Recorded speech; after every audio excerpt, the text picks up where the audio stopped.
श्री सद्गुरु महाराज की जय।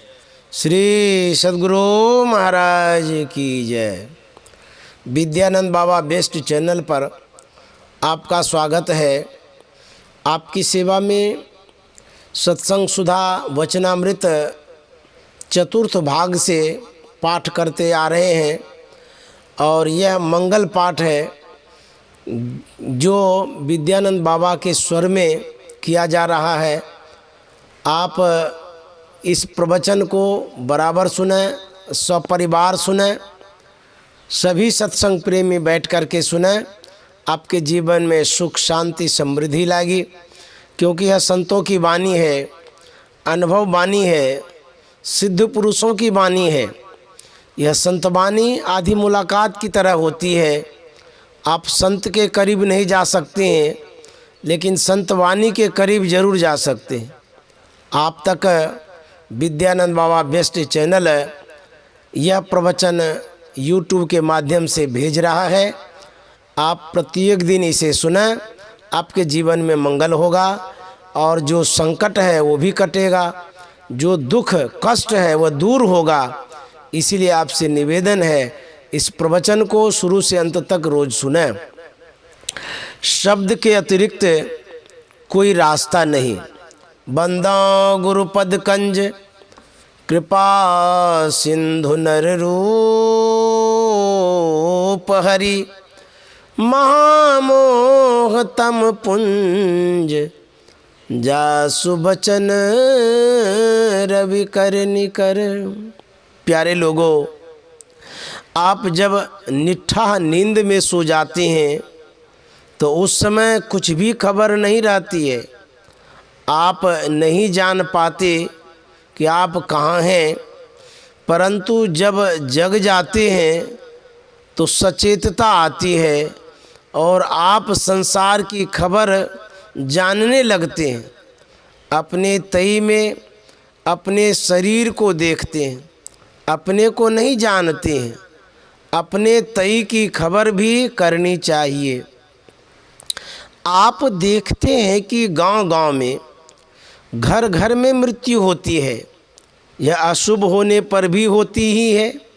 यह आप देखते हैं। आप अपने लिए सोचेंगे तो विश्वास होगा कि आपका भी शरीर छूटेगा।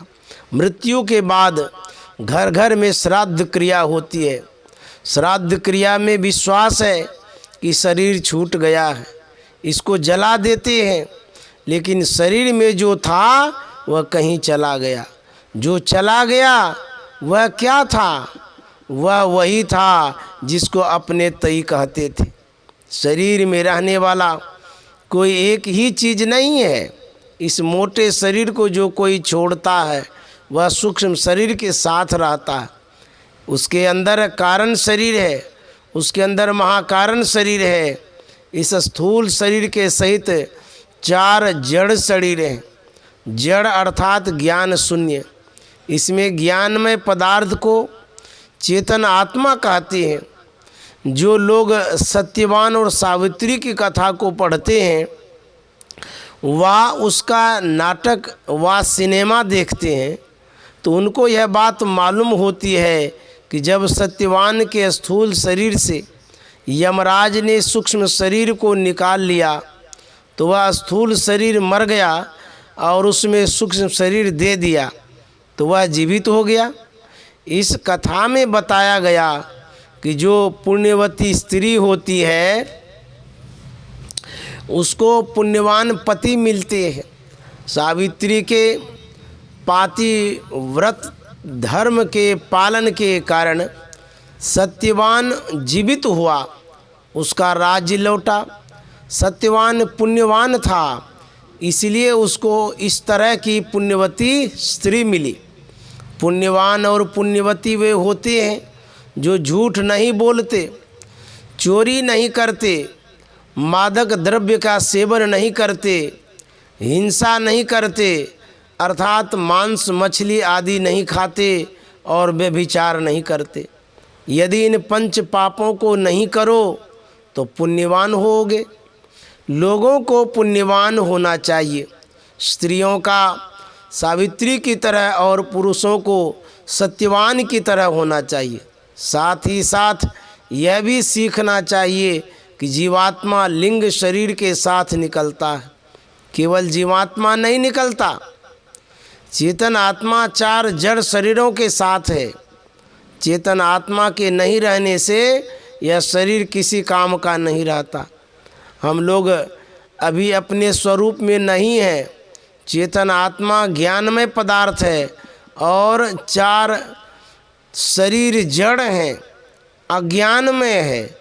संघ में नहीं रहकर अकेले रहेंगे तो क्या होता है, लोग इसको नहीं जानते। संघ में रहकर कुछ बनकर रहो। कलिकाल में अशोक बहुत बड़ा सम्राट था, अंग्रेज बहुत बड़ा राजा था, भारत से बाहर भी उसका राज्य था, लेकिन धन चिंता ही चिंता देता है। धन नहीं रहे तो चिंता, धन रहे तो उसकी रक्षा के लिए चिंता। जहाँ चिंता है वहाँ दुख है। कितना भी सुख संसार में पाओ, दुख होगा ही। मन कहता है कि चिंता नहीं रहे, दुख कभी पास नहीं आवे। ऐसा सुख हो कि जिसमें उकताना नहीं हो और जो कभी छूटे नहीं। लेकिन संघ में रहने से ऐसा नहीं होता। संतों ने कहा कि अकेले होकर रहो, यही कैवल्य दशा है। अपने को 4 जड़ शरीरों से भिन्न करके रखो, अकेलेपन की अवस्था आएगी। संतों ने इसके लिए कोशिश की और जिनको सुख मिला उन्होंने कहा उस सुख में कोई चिंता नहीं। कहावत है, जैसा संग वैसा रंग। ईश्वर ऐसा है कि वह ईश्वर परमात्मा अकेले रहने वाला है। लोग कहते हैं कि वह भी माया प्रकृति के साथ है। कितनी भी बड़ी प्रकृति व माया हो, वह उसको ढक नहीं सकती। और कह दिया कि वह ऐसा है कि जिमि कोटि सत खाद्योत समर भी कहत अति लघुताल है। उसके लिए कुछ भी कहो, पूरा पूरा कहा नहीं जा सकता। प्रकृति के तत्वों से भी वह पूर्ण ढका नहीं है, वह अकेलेपन की अवस्था में है। तुम उसको पकड़ो, वैसे ही हो जाओगे। जो ईश्वर तक पहुंचता है वह कैवल्य स्वरूप हो जाता है। परमात्मा प्राप्ति का सुख मन इंद्रियों वाला नहीं है। मन इंद्रियों का सुख संसार में मिलता है, अपने तय का सुख अपने स्वरूप में रहने से होता है। आप बाहर की चीज़ों को लेकर उसमें सुख पाते हैं, लेकिन गहरी नींद में आप सुख से रहते हैं। यह बाहर की बात नहीं, भीतर की बात है। इसमें बाहर की कोई चीज़ नहीं रहती, फिर भी सुख से रहते हैं। हम लोगों को विषयानंद मिलता है, यह क्षणिक है। अपने आप में रहो, यह नित्यानंद है, आत्मानंद है। इसके लिए ईश्वर की भक्ति करो। भक्ति का अर्थ है सेवा। किसी की ज़रूरत पूरी करो, यह उसकी भक्ति है, सेवा है। अंदर अंदर चलो, जहाँ ईश्वर दर्शन होंगे। और 2 हैं, एक बाहर और दूसरा अंदर। माया बाहर में है, माया को छोड़ने के लिए अंदर चलो। पहले मन के साथ चलना होता है, शरीर उस पर नहीं चलता। पहले मन के साथ चलो, चलते चलते मन का संग छूट जाएगा और कैवल्य दशा हो जाएगी। जो जहाँ बैठा रहता है वहीं से उसका रास्ता आरंभ होता है। इस शरीर में जीव की जहाँ बैठक है वहाँ से चलो। अच्छे अच्छे ग्रंथों को पढ़कर लोग जानते हैं कि जागृत में जीव का वासा आँख में, स्वप्न में कंठ में, सुषुप्ति में हृदय में और तुरीय में मूर्धा में होता है। जागृत में आँख में नहीं रहने से बाहर का दृश्य देखा नहीं जा सकता। बिना स्वर के व्यंजन बोला नहीं जाता। स्वर का स्थान कंठ है, उसके नीचे हृदय का स्थान है, वहाँ 12 दल कमल है। यहाँ शब्द है लेकिन हम बोल नहीं सकते। आँख के स्थान से चलो। वे धन्य थे जिन्होंने इन बातों को सोचकर निकाला। हम लोगों ने सोचा नहीं है। हम लोगों के सोचे हुए को हम लोग पकड़ते हैं, उन लोगों के सोचे हुए को हम लोग पकड़ते हैं, उनके बासी को हम लोग ग्रहण करते हैं। लेकिन यह बासी त्याज्य भी नहीं है। मन के बाद केवल चेतन आत्मा चलती है, यही ईश्वर को पाती है। त्रैवर्ग पर इसी को कहा गया है। इसी के लिए तुलसीदास जी ने त्रैवर्ग पर परम पद प्राप्य कहा है।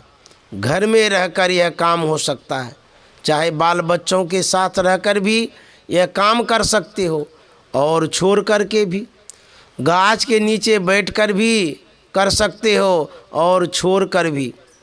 बहिर्मुखी सुख में दुख लगा हुआ है, अंतर्मुखी बनने से ईश्वर दर्शन होगा, बहिर्मुख होने से दर्शन नहीं होगा।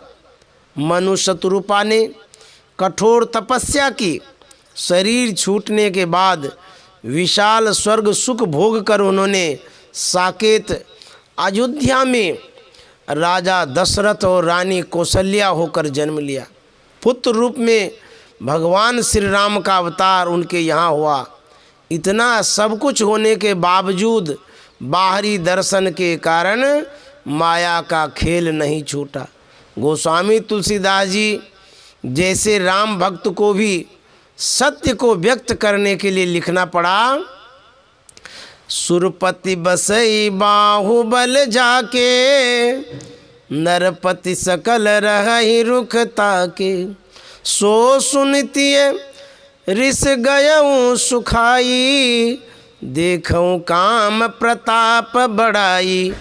शूल कुलीस असियंगव निहारे, तीरथनाथ सुमन सर मारे। ऐसी तपी और वरदान पाने वाले भी काम से नहीं बच सके। मतलब यह कि बाहर के दर्शन से काम, क्रोध, मोह आदि से नहीं बच सकते। कौन बच सकते हैं? जो अपने अंदर अंदर चलते हैं। ईश्वर दर्शन के विषय का रस नहीं छूट सकता। अंदर अंदर चलने के लिए आँख के स्थान से चलो। यह दृष्टियोग की क्रिया है। दृष्टियोग से वह डोरी पकड़ी जाती है जो ईश्वर से मिलाती है। वह डोरी है शब्द की। यह शब्द ईश्वर तक लगा हुआ है। जैसे कोई कुएं में गिर पड़ा है तो उसको ऊपर से डोरी दीजिए, उसको पकड़कर वह ऊपर चला जाएगा। उसी तरह शब्द की डोरी पकड़कर ईश्वर तक जाना होता है। शब्द से सृष्टि हुई है। जिस शब्द से जो बनता है वह शब्द उसके कण कण में व्यापक होता है। सृष्टि के निमित्त ईश्वर से जो शब्द हुआ वह शब्द सृष्टि के कण कण में व्यापक है। शरीर में 5 मंडल और संसार में भी 5 मंडल हैं। कोई भी मंडल तब तक नहीं बनता जब तक उसके केंद्र से धारा प्रवाहित नहीं हो। प्रत्येक मंडल के केंद्र से शब्द की धारा प्रवाहित होती है। ऊपर का शब्द नीचे दूर तक जाता है, नीचे का शब्द ऊपर दूर तक नहीं जाता। शब्द में अपने उद्गम स्थान तक खींचने का गुण होता है। एक शब्द के केंद्र से दूसरे केंद्र पर पहुंचना होता है और शब्द के सहारे चलते चलते अंत में आदि नाद की पहचान होती है।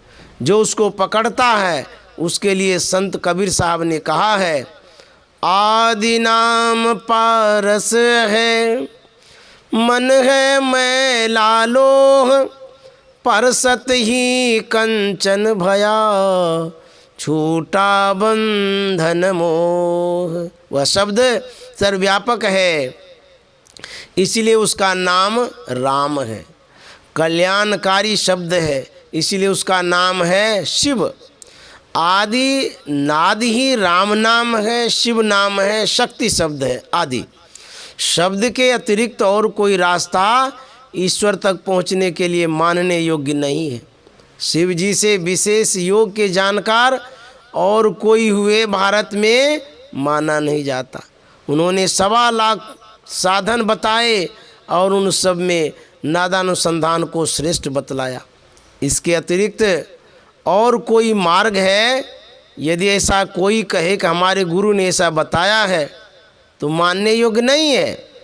पहले दृष्टियों का सहारा लो, फिर नादानुसंधान का। यही ईश्वर भक्ति है। ईश्वर की भक्ति में ईश्वर स्वरूप को ठीक ठीक जाना जाए, अपने स्वरूप को जाना जाए, अपने दुख को जाना जाए, अपने सुख को जाना जाए। विषयों की आसक्ति छूटे, इन सब बातों की जानकारी के लिए सत्संग है।